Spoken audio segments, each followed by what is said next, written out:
যথেষ্ট উৎসবমুখর পরিবেশ চাকসু নির্বাচনকে ঘিরে চট্টগ্রাম বিশ্ববিদ্যালয়ে বিরাজমান। এই মুহূর্তে আমরা আছি চাকসু ভবনের সামনে।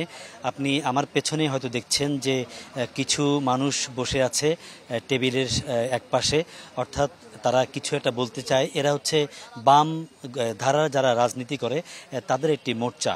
এটি বৈচিত্র্যের ঐক্য নামে একটি মোর্চা গঠন করা হয়েছে। তারা ইশতেহার এখন তাদের ইশতেহার তারা তুলে ধরবেন, ঘোষণা করবেন। মূলত বাম ধারার যারা ছাত্র সংগঠন করেন তারা আছেন, তাদের মতাদর্শের রাজনৈতিক কয়েকটি 5টি দল, এর সাথে আরও রয়েছে কয়েকটি সাংস্কৃতিক দল, কয়েকটি সামাজিক দল অর্থাৎ সংগঠন।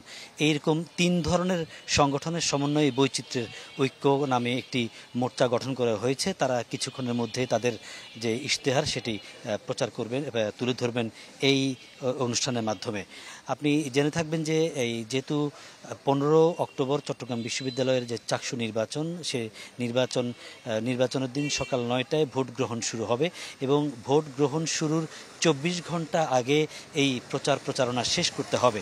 কাজেই এই যে শেষ মুহূর্তের যে প্রস্তুতি, অর্থাৎ হাতে আর মাত্র 3 দিনের মতো সময় আছে, এই সময়ে সব ভোটারের কাছে যাওয়া, তাদেরকে একেবারে তাদের দোরগোড়ায় পৌঁছে তাদের কাছে ভোট চাওয়া, কিংবা সরাসরি যেতে না পারলে ডিজিটাল প্ল্যাটফর্মে সেই প্রক্রিয়াটি অনুসরণ করা, কিংবা অন্যান্যভাবে প্রচারণা চালানো। প্রত্যেক প্রার্থী তাদের বিভিন্ন পদ্ধতি প্রক্রিয়া অবলম্বন করে এই প্রচারণা চালাচ্ছেন। তো আসলে একেবারে শেষ মুহূর্তে একদিকে বিশ্ববিদ্যালয় ক্যাম্পাস, আরেকদিকে হচ্ছে চট্টগ্রাম নগর এবং অন্যান্য জায়গায় যেখানে ভোটাররা থাকে তাদের কাছে প্রার্থীরা যাচ্ছেন।